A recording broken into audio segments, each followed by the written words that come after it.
what we do, how we do it, how we stand by our name is everything. I think, you can't stand by your brand. If you can't stand by what that represents, then you're not going to be successful. I would go in and look at technology companies, and most of the time my joke was they're not doing a bad job, they have a bad PR team. They could not communicate the value and what they are providing to the organization in a way that the organization could understand it. That's the power of data, bringing stuff up front to the provider and letting the provider have that engagement, and then that kind of circle of trust that, hey, there is somebody on the backside looking out after me. This is Between Two Pixels, the podcast for anyone who wants to reach and connect with their audience through content and marketing. Welcome to the Between Two Pixels podcast. Today we have Hayden McWhorter as our guest. He is the CIO of Premise Health, which is based in Brentwood, Tennessee. They've got a really cool business model. They're in a really dynamic and interesting space within the healthcare industry.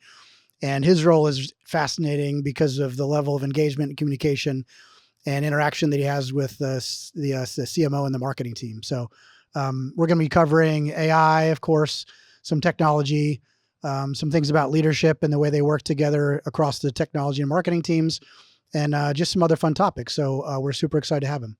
All right, well, thanks for joining us. We appreciate it. I'd love to start if you could just give us a quick summary of what Premise Health does. Sure. So Premise Health is a provider of healthcare to large self-insured employers. If you think about it, there's a crisis today in healthcare, in that access to healthcare, especially primary care, is super hard, and costs just continue to go up and up and up. Where we used to talk to HR providers, now we're really talking to the CFOs because the cost of care is so expensive that they're trying to figure out anything they can do to drive it down, because it's affecting, for publicly traded companies, it's affecting their stock price. So we provide healthcare to those individuals. We're really fortunate. It's not just primary care. We can do pharmacy. We can do behavioral health. We have about 30 products under what you would consider primary care. We do occupational health care. We are able to move to the need of the customer. So if a client wants everything, we have dentistry, we have everything. If a client just needs that starting point, we want to meet them where they are in their journey and hopefully grow with those customers in their journey. Would love if you could start just telling us your story, how you got into healthcare and IT, what you love about it, and we'll kind of go from there. I think it is an interesting story. I got very fortunate. I told you earlier, I grew up in Birmingham, Alabama. I went to Auburn. While I was at school, I had an opportunity to go to work, to co-op for a company in Birmingham. It was a medical laboratory. They did clinical and pathology stuff. And my whole career was really determined on a connection that I had and someone who I would say mentored me. And that was, I would love to say in another world that the reason I didn't have to have this conversation is I was doing great at Auburn and my grades were incredible and my parents were trying to figure out how to get me to think about my future. It was more, I went to school. Auburn now does a tremendous job of prepping their kids on what to expect, and the parents. When I was there, they didn't do that stuff. And so a lot of the stuff that when you go through Camp War Eagle that they explain to you, I didn't have anybody telling me that. So I didn't know how I learned. I didn't know my resources. I just didn't know those things. And so I wasn't doing well in school. And I went from being a 4.0 student in high school to not doing well in college.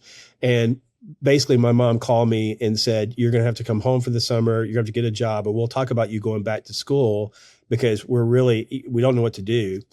But my neighbor called me, and I don't know if you ever had someone like this in your life, but a man who's more like an uncle, less like a neighbor, someone who would probably, may have tried to sneak you a beer or do stuff, but always had your best interests at heart. Mm-hmm. And right after my mom hung up with me, his name's Joe Young. Joe called me and he's like, look, he said, I'm not going to tell you exactly what he said, but basically he said, you're in trouble with your mom. You're in the doghouse is the polite way to say it. And he said, let's do this. Why don't you come up to Birmingham, and let's talk about maybe finding you a job where I work. And I didn't know what he did. I thought he was a coroner because I knew he did something with bodies. But I knew that he cared about me and I was respectful enough that I knew he had my best interest at heart. And I drove up to Birmingham, not really thinking about how I should prep or what I should do. I just drove up, had jeans and a polo on, and I went through this whole interview process that again, I'm in my late 50s. It was very much, you didn't sign up online and wait to hear from somebody. You walked in the office, you filled out a form, and they interviewed you right there. And I'll never forget, the woman interviewing me said, you're too young. I went to school very early. I was 17 when I went to college. And so at this point I'm 18, and she's like, you're too young to do really any job we have open. How did you hear about us?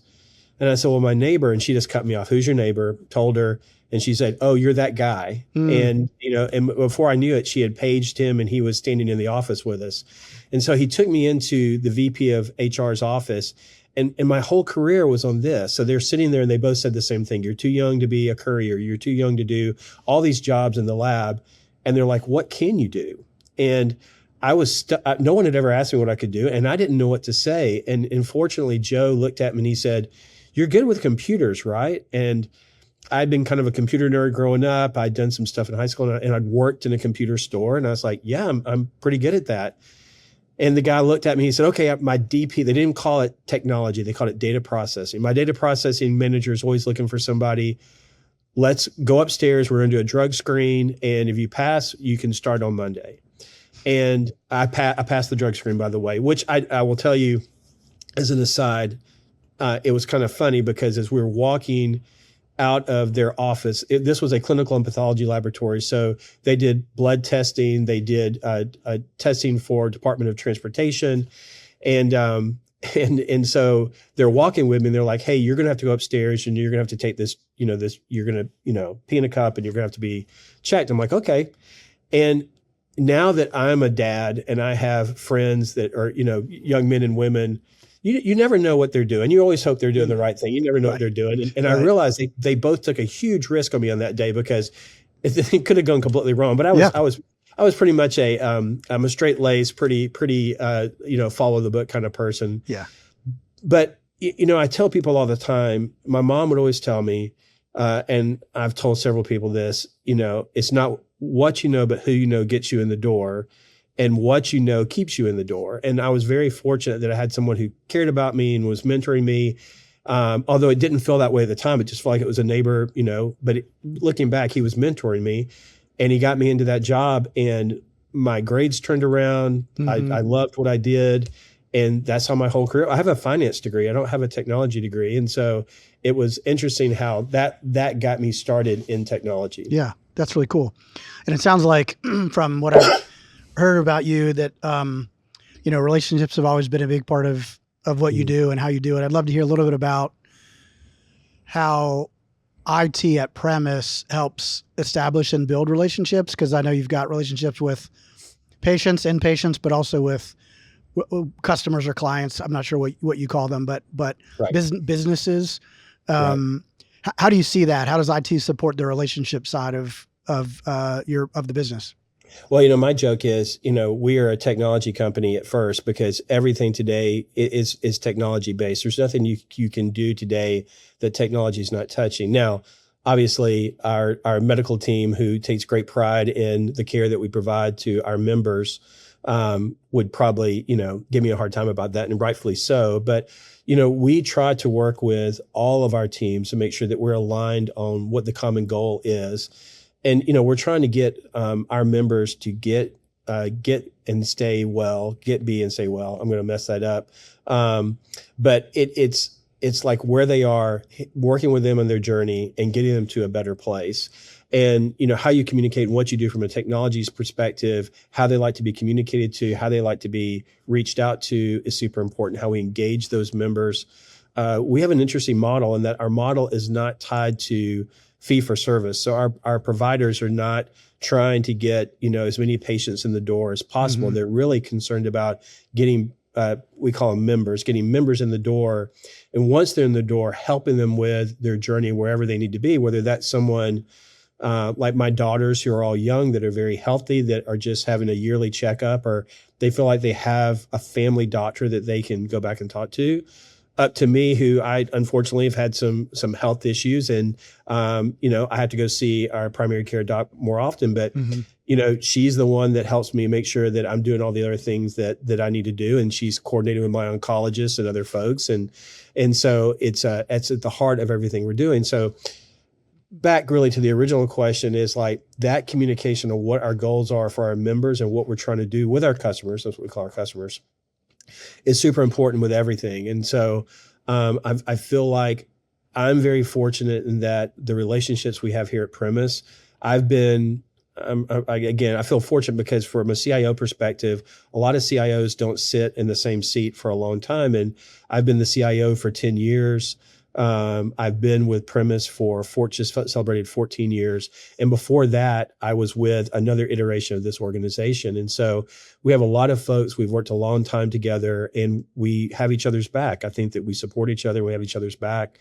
And so I hope I'm getting to the heart of it. I feel like I'm starting to ramble a little bit on you, Brian, but I think that, great. It's these connections, again, to your point. I believe in connections, and I believe everybody shows up every day to do the best they can. So how do we help each other do the best we can when we get there? Mm-hmm.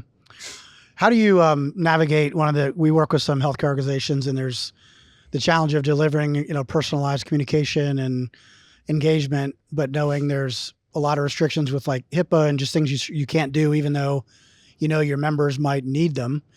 How do you balance that tension, or is that something? I'm sure it's something you guys deal with on the IT side. There's certain things you can do, but you can't, right? Yeah, I mean, I think that's a great call out, and I don't know that we've solved it. Here's what I can tell you that today we work very closely with our customers on what type of communication we will provide to our members. And so they're very protective of the things that are going out to their employees because they're getting hit with tons of things. And I think, if I would suggest somebody else that you should talk to a benefits manager, talk to an HR officer today who is trying to navigate all these different entry points that their employees have to take to get to services. It's something that we're trying to tackle on our side to help narrow the scope of things that they have to hit to be a more direct way for at least our services easier to consume.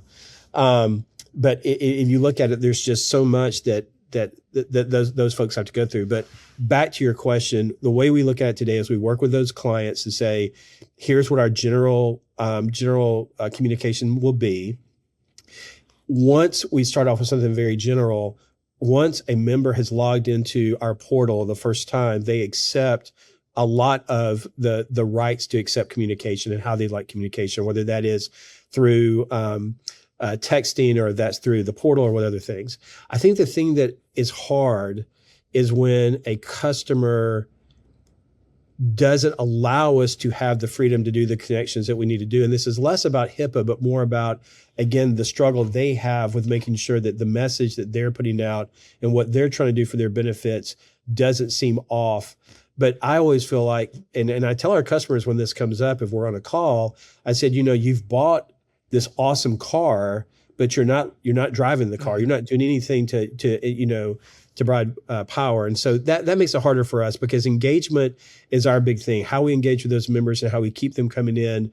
We believe that this is going to sound funny to some, but like we believe more primary care is better because there's not enough primary care access in the US. And the more that we can provide, people don't push off getting seen. And so then they don't end up in the ER. They don't have something that goes awry. So it's a challenge for us. And I don't know that we've solved it, but I do think our marketing team, our client engagement teams are very good at explaining how you should do things with those customers. And I would say 80% of the time they listen to us. Mm-hmm. Yeah. Are you marketing directly to members or is that going through your customers? It depends. It just depends. It could be, the answer could be yes. Okay. I mean, a lot of times where we like to is go directly to our customers. It's harder depending on the customer. I mean, directly to our patients / members. It's a lot of times it's harder and our customers they want to see everything before it goes to them. We did, and I'm going to forget the company we worked with. We did some modeling a couple of years ago to it was almost like the Prochaska, where you look at where those members are in certain stages and how we would have specific interaction at those stages. But then again, the problem we ran into is what you're calling out. It got to be very, very pointed messaging. And then sometimes you would have members go back to their HR. How does this person know, or what do they know? Or like even getting a card in the mail sometimes, people are very, obviously sensitive, but it's also, I think they're sensitive sometime when things are provided by a company. Like, is there really a division between the health center and what my company is providing? And so we just have to walk through all that. Yeah. I'm sure you've got stories, but can you think of anything where there's a really compelling story where technology really helped a patient or a patient population in a really meaningful way that you guys are aware of? Well, there's lots of things, and there's lots of ways to answer that question. I think one is, I just think the power of data today and the accessibility of data.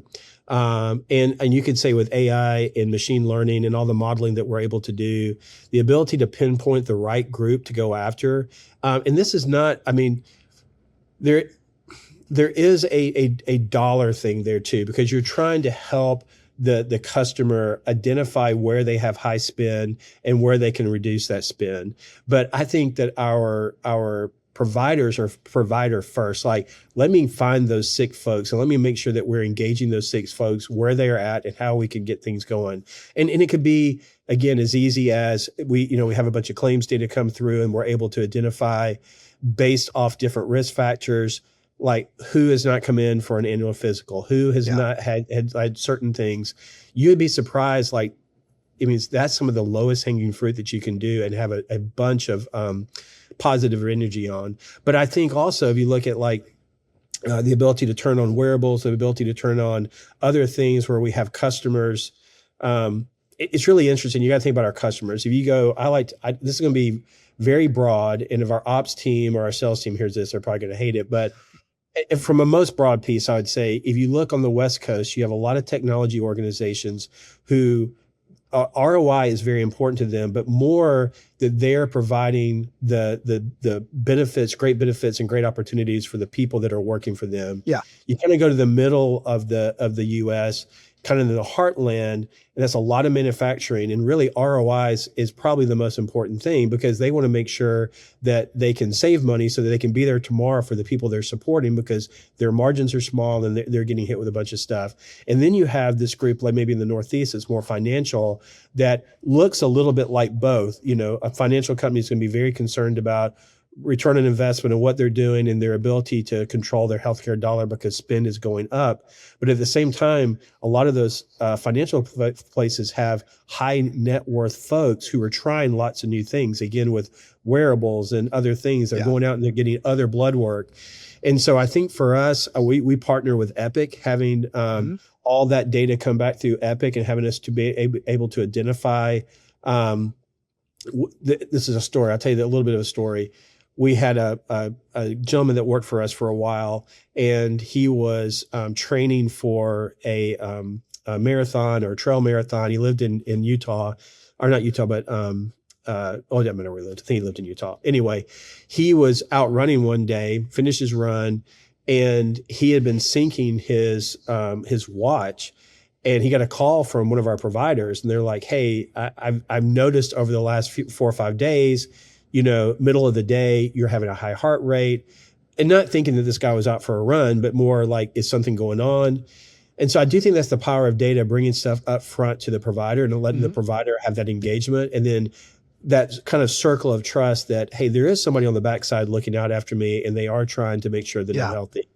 But I think there's so many opportunities now with AI and the ability to keep up. And I think it's it's all you hear about, but I do feel like some of the beauty and some of the awesomeness of AI is getting lost just because you hear about it so much. But there's tons of great things going with that too. Absolutely. Yeah, I'd love to talk more about that. I agree with that. I think the future where, it's not just getting your heart rate, but it's also, it understands your behavior patterns. It knows your distance. It knows you're moving at, in my case, maybe 11 minutes per mile if I'm running. Right. It's gotten slower, but the fact they would know, oh, it's probably okay, he's out for a run now, is kind of a whole nother level of integrating like the data with the lifestyle stuff. So I think that's really cool. I'd love to hear a little bit about your interaction with the CMO. What does that look like? How do your roles collaborate? What's the division of labor? Because I know you've had a lot of I read about a big Epic initiative you had, a big rollout. I know there's a lot of usability stuff, and that was probably an area with a lot of marketing kind of interaction? I'd love to hear a little bit about that. Well, first of all, I think our marketing team's incredible.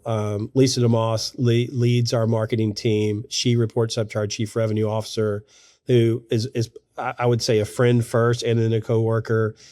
He's been with us now, I think 3 or 4 years. And, he came in, he'd come from Kaiser, had a really unique view of how we could do things and what we could do, but really turned around and empowered Lisa and her team to do the things they needed to do. I like to joke that there's a Luke, I'm going to mispronounce Luke's last name, Luke Mishka, but Luke is, I keep telling him he needs to be in IT. He is, part of her team, and he is really pushing at a very fast pace, all the tool sets, all the AI stuff on their side so that they can be more responsive to customers' needs, more responsive to internal needs. But I can't say enough good things about that team. We were joking earlier about the Orby Awards.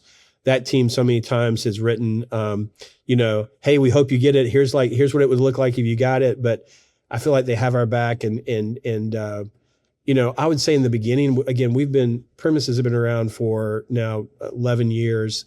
And that math is right, I promise. I was with one of the legacy companies before. That's where we get 14. But, Premises has been around for a while, and we have grown from, a small organization. I say small, maybe a couple 400 billion to almost 2 billion now. And so to go back and look at that growth and how we look and how we think about marketing and communication is completely different than where we were before. I think before we didn't see it as a tool. We saw it as something you just do as part of what you have going on. And I think now we look at it as every time we're doing something, is Lisa's team involved? Is Ben's team involved? Who's involved, so that we can make sure that we have a full picture? So I can just tell you over the last 10 or 11 years, it's completely changed how we see them and how we work with them. So that's great. But that probably has to do with their team too. They have, like I said, they have a sharp team, and I think they're continuing to put forth and moving us forward, which gets called out. Yeah. I know a lot of the topics, obviously AI is big everywhere, but especially in marketing, the CMOs we talk to, it's like governance is a challenge. There's organizations we talked to where they spent 6 months trying to get enterprise ChatGPT approved just for copywriting tasks, and other places they're more open and they're testing new things and building tools. Like, how does that work within Premise? The governance, and how do you make decisions about what to use and all that, especially on AI? Well, I would tell you, Luke would tell you, if Luke was on this call, Luke would tell you we don't adopt things fast enough, and so we need to adopt things faster. And I think it's I want to give you a thoughtful answer. I want to give you what I would consider the right answer, not that it'd be right to everybody. I think there is a way we have to look at stuff. So and you called this out earlier, because we deal with such sensitive information, you have to be very, very careful about what you're releasing into the ethos. And so we've tried to develop a governance framework that says, first of all, we are allowing, ChatGPT, we're allowing Claude, we're allowing folks to use this technology under some guidance of, we can't control what's in the public facing bots. If you put something that was confidential, it's now out there, the system's going to learn on it. But we know that people are using it to be very efficient. So we started there. We turned Copilot on, the Microsoft tool. We turned that on for everybody internally. I think the hard thing is we're a big Microsoft shop, but the hard thing is Microsoft has not quite caught up yet with, what you can do if you go directly to to ChatGPT, or if you go to Claude, even though you can turn some of those models down, we're starting to see better success with that. But it's really the governance piece is us just trying to make sure that we don't set up somebody that we're putting the right pin around things.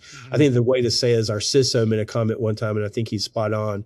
He said, we need to make sure that all the roads have been paved, and we've put guardrails up so that people can go slamming through it, and they don't have to worry that they're going to do something that on the end is going to get them or us in trouble. And unfortunately, right now, not all those roads are paved, and so we're just trying to keep up. But there's a governance process that we go through, that our CISO established early on, that everybody can kind of go to, on how, not only how we consume AI, but how we build AI. And that's something that when we were looking at this, I mean, it feels like it was like 2 years ago, maybe it was just a year and a half ago, we were more focused on how we would consume AI tools, how we would turn on AI tools for vendors that we already have, and not as much about what we're building. But now over the last year, we have started building as well. And so I would say governance is that biggest piece, but I don't think anybody has solved it yet. Everybody I talk to, there's either they're worried because they've opened too many things up, and the CIO and the CISO are losing sleep at night that things are going out that shouldn't, or they're so tied down that they know that people are going around the process. Yeah, we've seen a lot of committee structures where, it sounds like you're kind of like, instead of like not top down, but kind of bottom up, where people are proposing things and then they get approved versus kind of dictating at leadership level and saying, this is what we're going to use, or is it a little bit of both? A little bit of both. I would say that our, if you look at our executive team, I would say for the most part, they were very open about, taking advantage of AI tools as quickly as possible. Now they were not saying like AI is going to, like all these memes you see now, AI is going to solve all the problems, and now I'm spending more in tokens and my revenue, but more that, hey, we can't close our eyes to the fact that these tool sets are going to allow us to do things faster and better. And how do we augment what our team members can do to make them feel like they have their own personal, assistant? And so I would say from the top down, there was that. Yeah. But from the bottom up, you have so many people who, have taken an interest in AI, and they see how AI can help in their job. And so we're getting flooded with, hey, can I do this? How do I turn this on? And we've got some really people working inside the constraints we gave them, and they've done some really cool things. But I think as if you had all the time, money, and energy, it's one thing, but knowing that you have to be really focused on the things that are going to be the biggest driver, that's what we're trying to do right now. So we have a team that kind of has built a funnel of things that may come in, and then we make some decisions like, hey, if it's going to live inside Epic or Salesforce, we can turn those things on. We're going to let you turn those things on. They don't have to go through the committee as long as they've gone through a vendor risk assessment, but we're not going to spend a lot of energy there. But if we're starting to talk about things we would build that would be on top of these things, it just can't be slop. It has to be something that we are intentional in what we're doing, and the foundation's intentional, so that we have something to build on. But it's like I said, every time we have like a get together, every time we had a client forum, maybe a month or so ago, 6 weeks ago, and every person that was not our clients, but all of the coworkers, these are people we haven't seen maybe since last year. They're grabbing me or my team and like, let me tell you what I'm doing. Hey, can we turn this on? When are we going to turn this on? Microsoft has already turned this on. Why can't we do this? And it's just the pace at which we have to keep up is pretty incredible. Yeah, I can imagine, but it does sound like it's a period where it's people seem to be more excited in some cases, because there's so many new and interesting things going on. You've got people like energized about marketing and technology again, which is pretty cool. 100%. So it is that. You know what? It's funny. I don't think anybody has said that out loud, but I love what you're saying, because it does feel like for once, like, I agree. I guess I'm pausing because it's just like, sometimes technology teams feel like they only hear the bad stuff. You never hear the good stuff. You only hear the bad stuff. And I always try to make sure people hear the good stuff. But I do think with all the AI and all the other things and the ability, we in some ways have removed these barriers to use these great tools that technologists may have been using for a while, but they had to know how to get to these tools and use them. And now you can go through and go through a chat system and really get it to do stuff. We were talking earlier about how we use Epic and other to do like health monitoring. I've used Claude. I've trained for years and in powerlifting and lifting and all this other stuff. But I've always had a hard time making sure I'm cardiovascularly fit. And with, like I said earlier, with some of the health stuff I've had going on, I've been dumping every morning to Claude. I knew enough to lay out a whole bunch of stuff that I wanted it to do, but I dump to it every morning. It looks at my health app. I give it my Whoop information. It knows any medicines that I'm on, all this stuff. And it's programming for my day based off my goals, like what I want to do. Now, it's sometimes I wish it would let me do more, but it has noticed trends that I didn't notice. And it's like, hey, because of this medicine you just got off of, we should see this. You need to hold back, even though and so it is very, very cool, the things you can do and how those technology can make your day just a little bit better. For sure. It is kind of cool. It gives technologists a little bit of chance to dream and play a little bit, more than they might typically if they didn't have those tools. But sure. I have a similar experience. I had a whole conversation walking my dog about, I've got some medical things going on. I was trying to figure out the interactions and what could be causing this. And is this medicine interacting? And I had this whole conversation with Gemini. And this is where it kind of impacts primary care, is that I went to my doctor and I was like, look, disclaimer, I'm not a doctor. I do work with a lot of healthcare companies and I use Gemini for most of this information. That being said, and I was kind of like, this is what I was thinking. And he's like, actually, that makes a lot of sense. So for me, it was great because I don't expect to be able to come up with my own conclusions, but I'm like, you might not know enough about me to have all the background, ask the right questions in a 15-minute conversation. So I think there's a ton of potential in healthcare. There are other things within your industry that you feel like there are big opportunities for healthcare. You talked about personalization, a couple of the examples of like knowing what to make and when to call somebody when there might be an issue. What else is there? Well, I do want to go back to the example you just gave. I think that, because my wife did that, she had swallowed a pill, like a vitamin, and it had gotten hung. And after a couple of days, she didn't feel good. And we ended up in the ER. And after the doc left, I looked and she was typing something in her phone. And I was like, please tell me you're not double checking him through, ChatGPT. And she goes, maybe. And, she's looking to see what he said. And a little bit, I think, to reassure what she heard. But, it's what's interesting, and this is something I'm pretty excited about. So a lot of people are going and getting their healthcare that way now. And there's a lot of, I say a lot, there's several folks that are saying, you won't need Epics or Cerners of the world because everything will be able to be built through AI and things like that. I don't believe that, because I think the framework and the back end that they provide, there's too much value there. But one of the things we're excited that we'll be turning on soon with Epic is your ability to go into our portal and use those AI functions internally. So you'll be able to go in and ask, I don't remember which model we're using, but you'll be able to go in and ask questions about your health.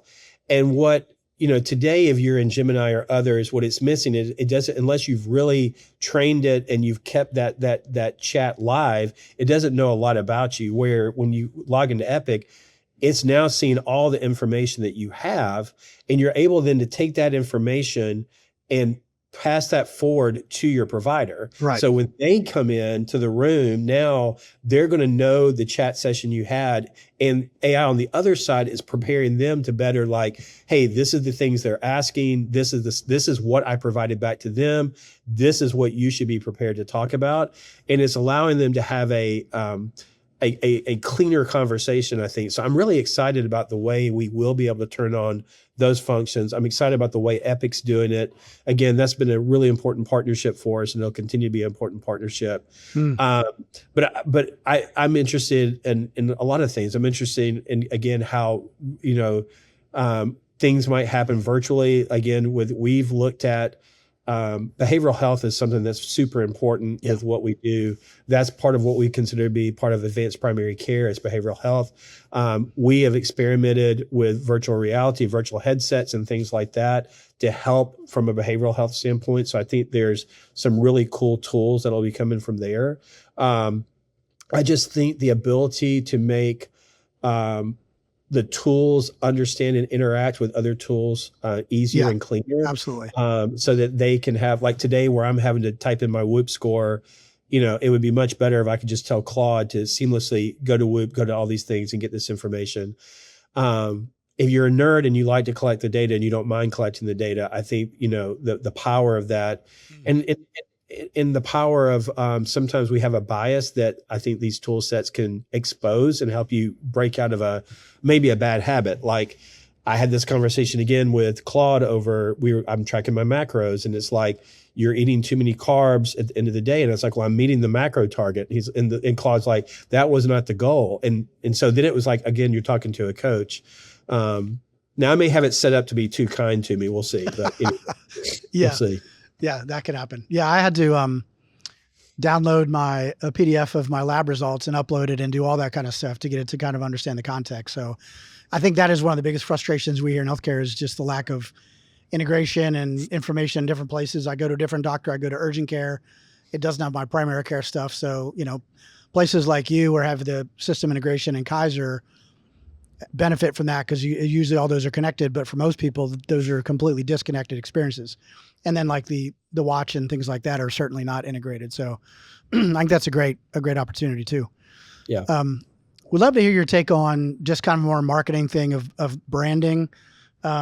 What's your take from a CIO standpoint on the importance of a brand when you go in? How important is it that Premise has a reputation, that people think about it a certain way, that all of that stuff, is that important to you? Does it help with the stuff that you do? Does it help with communication? Does it help with engagement? Does it help reduce resistance? Anything that you can talk to us about that, I'd love to hear. Yeah, I mean, I think the answer is yes to everything and maybe no to everything. And I think it depends on how we're branded with the customer. Because sometimes if you were to go to one of our centers, like next door, so again, to make sure people understand what we do, we provide healthcare access for large self-insured organizations. And so we eat our own dog food. We participate in that. So next door, so it's on premise. Mm-hmm. They used to be back in the day, everything was on premise near usually manufacturing or where the hub of the employees were. Over the years, you might be on premise, you might be near site, so where more of the dependents are, or you could be virtual. So really, our access model has changed to a point that we want to be able to meet a person where they are, where they need that access. Yeah. But if you look next door, we have a premise wellness center that's a health center, it's a pharmacy, we have a gym, and that's branded premise. But for some of our customers, you may go to Nissan or you may go to one of our healthcare not healthcare, but financial partners in New York, and it may say powered by that company. Mm-hmm. So we're white labeled in some of those areas. And so, but I do think our name, the brand, in our industry is super important. I think it's understood. I think when people hear premise, they understand what we do, how we operate. And I would say that's one of the really important things for our CEO. This is the only job he's ever had. He's been with all the legacy companies all the way up through here.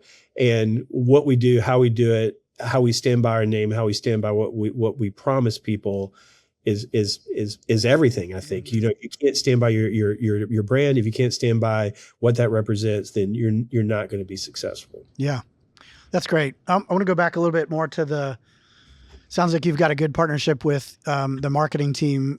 Well, two questions. What's the key to that? Like from the marketing standpoint, what should marketers be thinking about when they think about good ways to partner with IT? So what do you need in a good marketing partner? CMO. Well, so I mean, maybe this is turning the question not on purpose, but I'll tell you this one thing. I joke, before this job, one of the legacy companies that came together for premise, we did a lot of consulting, and I would go in and look at technology companies, and most of the time, or technology organizations inside a company, and most of the time my joke was they're not doing a bad job, they have a bad PR team. So there is a lot of technologists that are I shouldn't say a lot and very, that's a lot of, but I would go in and what I would find is that they could not communicate the value and what they were providing to the organization in a way that the organization could understand it. Yeah. And so a lot of times, your partner internally and externally is having that CMO or having their communication first and come over and talk to you. And our team's just gifted at asking the right questions and maybe because we've all been friends for so long, they're not afraid to say that doesn't even make sense to me. Mm-hmm. Like, how is this helping me, or how is this value? Yeah.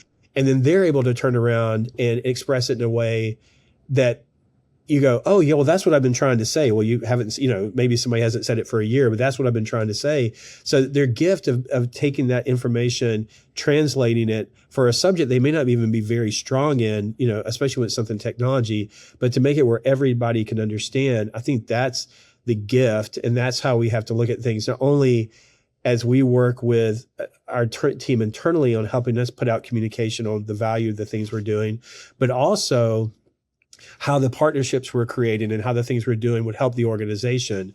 And so we try to meet quarterly with our communication team to talk to them about what we have going on.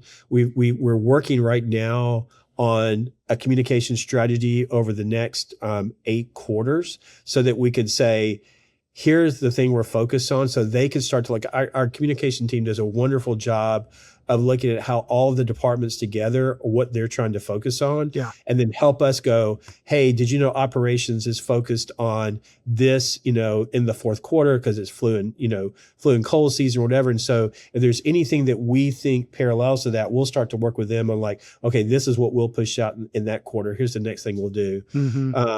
But I also think it's like, I don't know, and you've done a lot more of this, but just even getting to talk to you, like, marketing people tend to be extroverts. They tend to be easygoing. They want to talk. They're connectors. And I would say that's how our team is. They're easy to talk to.